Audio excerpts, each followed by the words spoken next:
Well, the Today Show is taking on a new challenge, raising a guide dog for Guiding Eyes for the Blind.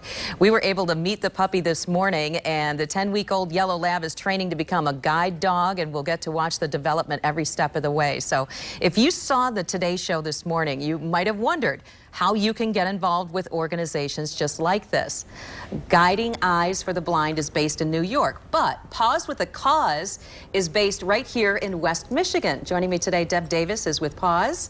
Thank you so much. This is Seymour. This is. Okay, and then we also have Connie Frakey, and you are a foster family, and you have Rosie with you. Rosie, yes. Right, thank you so much for joining us. Welcome. Thank you. So the Today Shows is bringing a lot of attention to service industries for assistance dogs. Absolutely.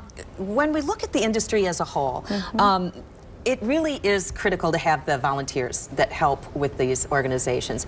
Tell me a little bit more about the involvement of foster families.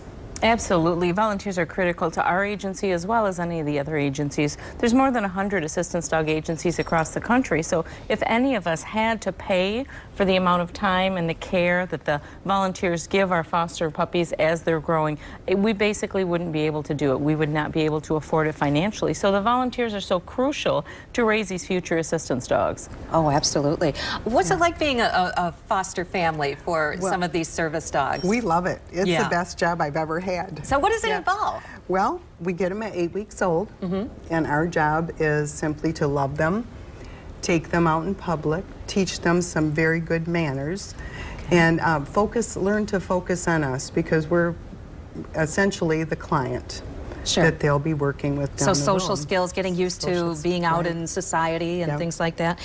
Surfaces, things like that. If you wanted to be a volunteer, what do you have to do? Oh, you just have to have a really big heart, just like Connie and Tom do. We don't require any previous experience. We actually teach you to train your dog. We have weekly classes down at our national headquarters in Wayland, and anyone who's interested should go to our website first and fill out the I'm Interested questionnaire, just so you can see what's expected of you as a volunteer. Sure, and there are a lot of other volunteer opportunities, not just a foster family. They are. We also house and need housing and hosts for our breeding stock dogs. We breed about 95% of our dogs, so we get the best of both worlds between the medical aspect and the temperament aspect of dogs that we specifically need for our trained work.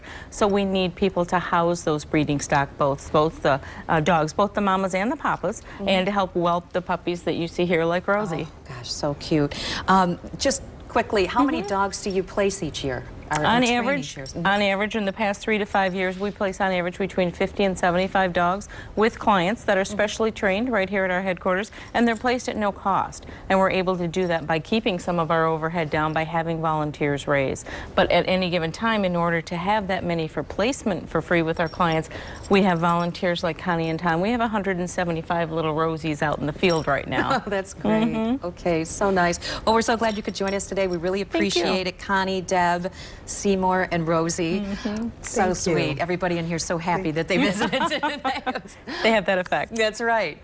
You can follow the progress, by the way, of today's new puppy right here on Wood TV 8. Tomorrow morning, they'll be announcing the puppy's name, which will be picked by viewers, and you can watch today right after daybreak.